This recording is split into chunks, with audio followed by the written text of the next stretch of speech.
Welcome to Revealing the Wolf. I'm Dustin Taylor. Congratulations on making it to Daniel chapter 5 explained.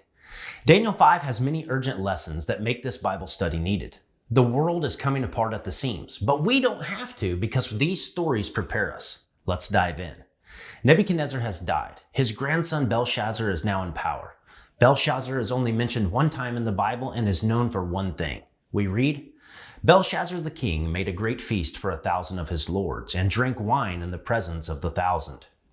Of all things to be known for, Belshazzar's fame was from a massive drunken feast that ended with his life. He was a big eater and drinker, two things that temporarily make you feel incredible and numb the senses. While he is drinking, feeling invincible in front of his guests, he does something very foolish. We read, Belshazzar gave the command to bring the gold and silver vessels which his father Nebuchadnezzar had taken from the temple which had been in Jerusalem, that the king and his lords, his wives and his concubines might drink from them. And the king and his lords, his wives and his concubines drank from them. They drank wine and praised the gods of gold and silver, bronze and iron, wood and stone. What a stupid thing to do when you know your grandfather's stories of the God he ended up praising. And yes, he did know about Nebuchadnezzar's testimony in chapter 4, as you'll see. But like many of us who have done some very ignorant things while under the influence of drugs and alcohol, he defies God by giving a grand toast to the gods of gold, silver, bronze, iron, and stone. Does that series of metals sound familiar? They are the same ones found in the image of Nebuchadnezzar's dream in chapter 2. Perhaps Belshazzar is mocking the dream that God gave concerning Babylon's fall and future kingdoms. In the same hour, the fingers of a man's hand appeared and wrote opposite the lampstand on the plaster of the wall of the king's palace. And the king saw the part of the hand that wrote.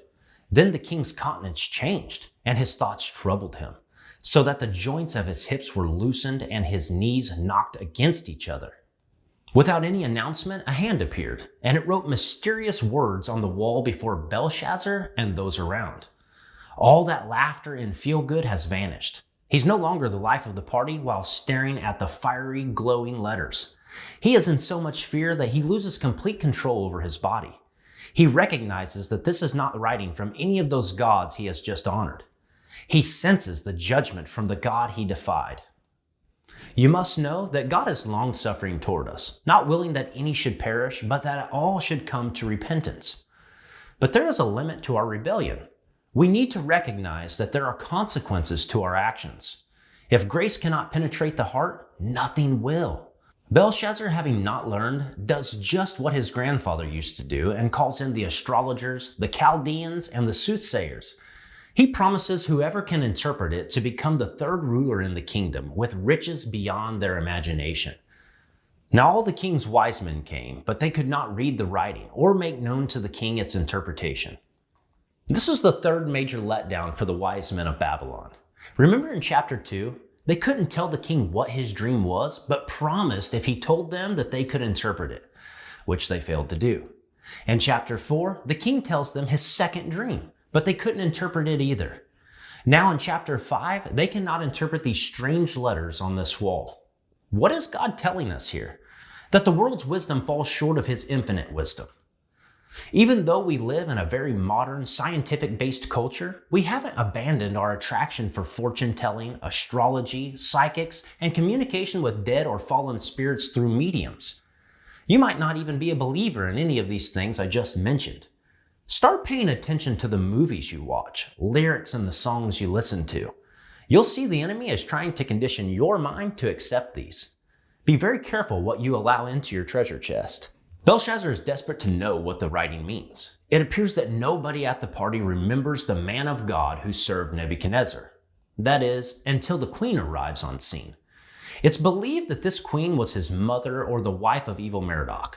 Whoever she is, she says, O king, live forever. Do not let your thoughts trouble you, nor let your countenance change. Let Daniel be called, and he will give the interpretation. At this point, Daniel has been in Babylon for roughly 7 decades.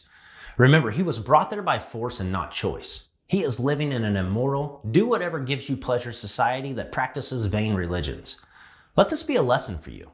God can sustain us and keep us faithful no matter our circumstances if we will cling to him. Now Daniel is called on the scene. Then the king spoke and said to Daniel, Are you that Daniel who is one of the captives from Judah, whom my father the king brought from Judah? Do you sense the degradement here? To Belshazzar, Daniel is a Hebrew slave with a weak God. What an insult. He goes on saying, I have heard of you, that the Spirit of God is in you. I have heard of you that you can give interpretations and explain enigmas. Now, if you can read the writing and make known to me its interpretation, you shall be clothed with purple and have a chain of gold around your neck, and shall be the third ruler in the kingdom. Belshazzar proposes a favor for a favor. If you give me what I want, I'll give you what everyone wants, power and fortune. Daniel replies, let your gifts be for yourself, and give your rewards to another. Yet I will read the writing to the king, and make known to him the interpretation. Daniel has already been the second ruler of the kingdom under Nebuchadnezzar. He cannot be bought with scarlet robes and gold chains. His motivation isn't money or authority. His motive is his love for God, to do his service. Now imagine with me the most affluent and most attractively dressed guest in all the realm standing in the party room. Everyone is stricken with fear. Daniel has already read the writing on the wall. He knows that the Persians are about to storm the city. He knows this will be the last night on earth for many of them there. Daniel begins his final appeal to them by tracing the history of Babylon under Nebuchadnezzar's rule. He explains that Nebuchadnezzar flourished when he followed God and obeyed him. But when his pride overcame him, he lost his kingdom and became like a deranged animal. Daniel locked eyes with Belshazzar and says, but you, his son, Belshazzar, have not humbled your heart, although you knew all this. And you have lifted yourself up against the Lord of heaven. They have brought the vessels of his house before you, and you and your lords, your wives, and your concubines have drunk wine from them. And you have praised the gods of silver and gold, bronze and iron, wood and stone, which do not see or hear or know. And the God who holds your breath in his hands and owns all your ways, you have not glorified. Belshazzar knew everything that Daniel had stated. He was familiar with it all and yet never did anything about it. He has condemned himself. To know something and not live by it, or to close your mind to what you can learn, could have eternal consequences. Let that sink in. We should be doers and not hearers only. Now Daniel looks at the words on the wall and says, this is the interpretation of each word. Many. God has numbered your kingdom and finished it. Tekel. You have been weighed in the balances and found wanting. Perez. Your kingdom has been divided and given to the Medes and Persians. Condemnation has just been pronounced on Babylon and its people. Sin had reached its limit. The kingdom that Belshazzar believed would stand forever was doomed. They are living in their final hour of life as they know it. The Persians entered the city of Babylon and they fell to the sword. That very night, Belshazzar, king of the Chaldeans, was slain. There will be a last for us all, a last drink, last dance, a final laugh for us all in this life. That time is approaching us.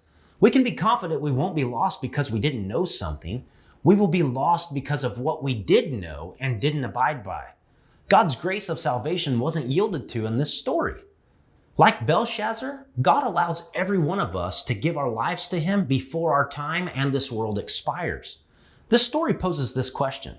Will you squander the time and reject the messages God has given to you like Belshazzar? Or will you rise above the world's ways and stay true to God as Daniel did? We will all be judged. Will you be found wanting? God may be appealing to your heart through this video. Maybe you've backslidden and went back to your old ways. Will you surrender those sins to God and get back on the plan he has for your life? Perhaps you've never accepted salvation. Would you hit your knees and ask God to take the throne of your heart?